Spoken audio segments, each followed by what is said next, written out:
Bom dia, e para algumas pessoas eu sei que é muito cedo neste momento. Uma das curiosidades de olhar para as estatísticas deste podcast é ver que há pessoas, eu não faço ideia quem são, as estatísticas não me dizem quem são as pessoas, mas eu sei que há pessoas, algumas, não muitas, que ouvem o podcast ainda antes das 8 da manhã. Às 7 da manhã ele, em geral, é publicado e até às 8 já há ali uns números, já há ali pessoas a ouvir. É muito engraçado, eu gosto de pensar nas pessoas a ouvir logo de manhãzinha. Isto que estou a gravar, para dizer a verdade, ao final do dia, estou até um pouco cansado, foram 2 dias muito intensos.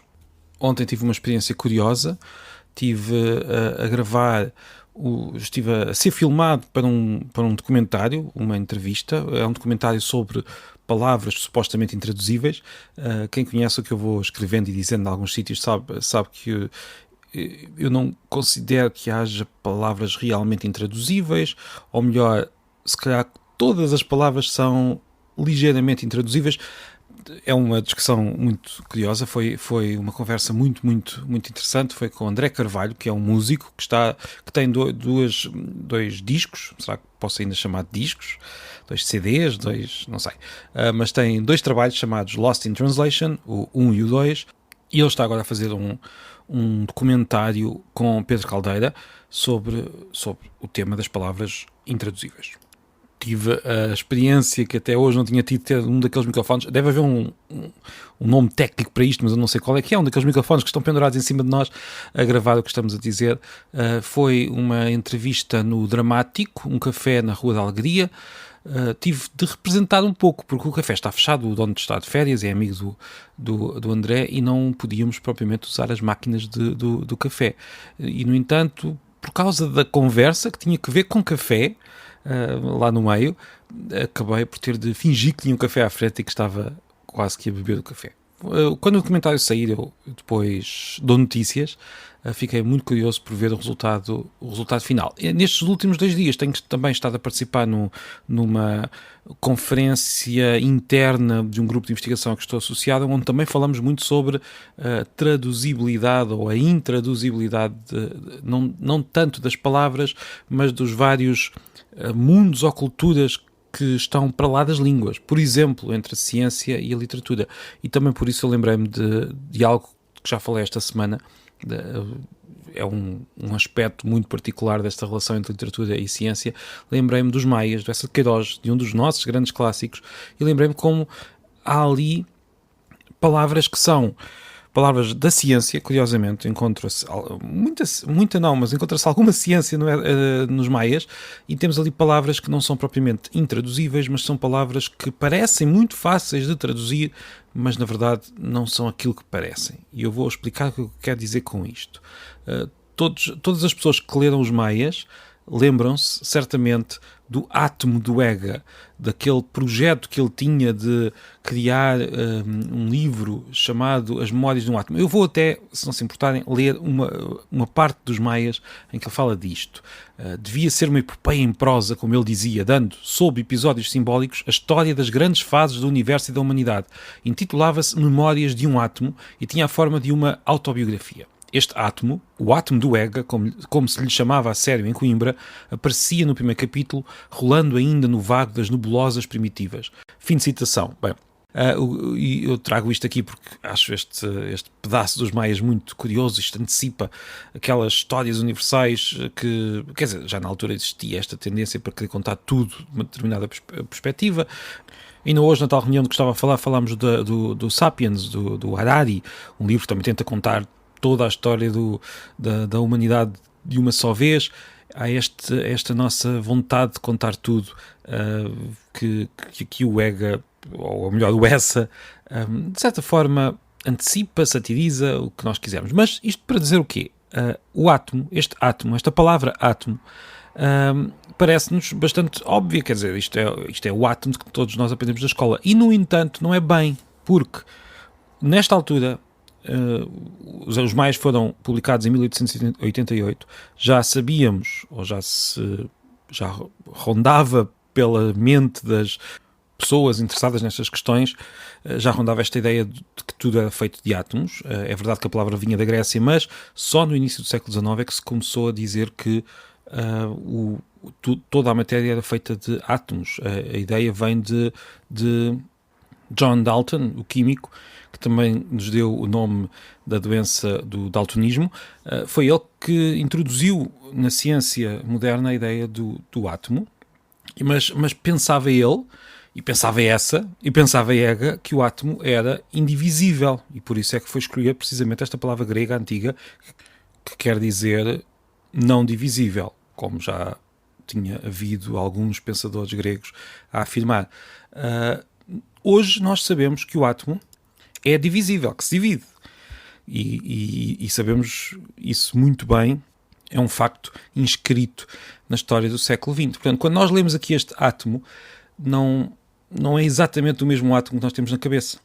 Há estas diferenças nos conceitos científicos que são muito curiosas. Há mais uma palavra que eu encontrei nos Lusíadas, ainda há uns tempos, quando estava a investigar um pouco para escrever um texto sobre precisamente a origem dessa palavra, e falo da palavra vírus, que aparece nos maias.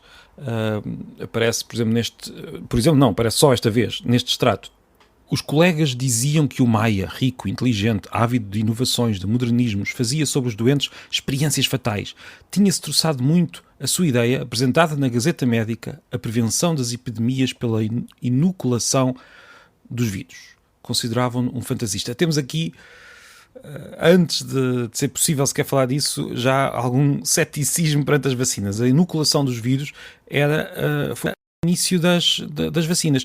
No entanto, mais uma vez, aqui a palavra vírus não quer dizer o que nós hoje entendemos. Ainda em 1888, quando os maias foram publicados, a palavra vírus queria dizer muito vagamente agentes que criavam doenças. Hoje, vírus tem uma definição muito mais precisa. É um pedaço de informação genética que entra numa célula e passa a controlá-la, muito diferente, por exemplo, de uma bactéria. Mas na altura, vírus era algo muito genérico. Uma bactéria podia ser um vírus, era uma palavra muito, muito, muito pouco precisa. E nós lemos esta parte dos maias e nem sequer percebemos que estamos, no fundo, perante uma palavra diferente. O mesmo acontece com muitas outras palavras. A palavra galáxia hoje quer dizer um dos vários grupos de estrelas que estão pelo universo fora. Se andarmos 100 anos para trás, galáxia queria dizer, no fundo, todo o universo, porque pensava-se que a Via Láctea era todo o universo. Não se sabia que havia mais galáxias. Hoje sabemos. Portanto, a palavra galáxia também foi mudando de significado. Há estas pequenas diferenças, ou grandes diferenças, de significado que tornam a língua usada nas várias épocas uma língua diferente.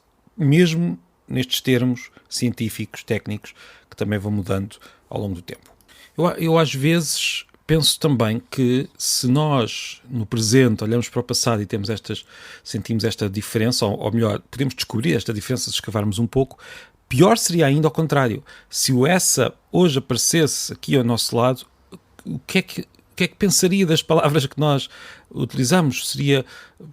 Pensem só, uma palavra tão simples como carro teria um significado muito diferente daquele que ele imaginaria.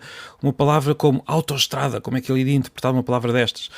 Eu também às vezes, não sei porquê, desde há muitos anos que imagino precisamente o essa, não sei porquê, já tentei lembrar-me de onde é que foi esta minha ideia, quase que é uma ideia para um pequeno conto. Imagino-se o essa a aparecer de repente, por magia, num carro que segue numa autoestrada à noite. Imaginem só o susto que ele deveria apanhar ao ver-se naquele espaço apertado de um carro à noite, com luzes. Ele nem sequer tinha experiência propriamente de eletricidade como nós temos hoje. Já haveria eletricidade na altura dele, mas não como nós temos. Depois as luzes da autoestrada, as placas da estrada. Imaginem aquelas placas azuis que nós vemos a dizer com os nomes das terras, iluminadas pelos faróis dos carros, os faróis.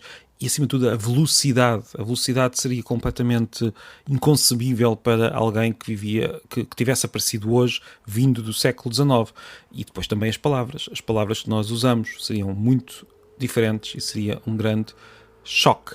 Portanto, há isto tudo para dizer que nós, ao olhar com atenção para certas palavras usadas em livros que nós conhecemos bem, como são os maias, vemos como há mais do que as tais palavras intraduzíveis sobre as quais que na verdade não são exatamente intraduzíveis, ou melhor, não são especiais nisso, mais do que isso nós temos esta intraduzibilidade entre épocas diferentes que é bastante interessante. Ou melhor, talvez dissesse de outra forma, não é que estas palavras não sejam traduzíveis, mas nós precisamos de perceber que falta ali qualquer coisa que aquela palavra não é transparente, que há qualquer coisa por trás que é diferente daquilo que nós imaginamos. Portanto, precisamos de um tradutor, no fundo, precisamos de investigar um pouco mais e, no entanto, a palavra parece ser de uma palavra nossa, como vírus, como galáxia, como átomo. Já no caso de um escritor do século XIX que de repente se visse num carro, eu não sei como é que nós descalçaríamos a bota. Provavelmente teríamos de ter também um tradutor ou um explicador de português para que essa Queiroz percebesse como é viver no século XXI. E pronto, foi o episódio de hoje, desta sexta-feira. Mais uma vez, comento. Eu tenho lido muitos comentários. O sistema do Spotify não me permite a mim responder. Posso responder agora, mas já li muitos comentários. Agradeço-vos muito. Talvez comece qualquer dia a responder aos comentários que recebo, mas vão-me enviando, é bom. Estou a tentar fazer isto todos os dias, portanto é muito bom ouvir as reações das pessoas. Vão também, peço que partilhem este podcast por entre pessoas que gostem de livros, que gostem de línguas. Aproveito ainda para lembrar que este fim de semana, ao contrário dos anteriores, não vou publicar episódios.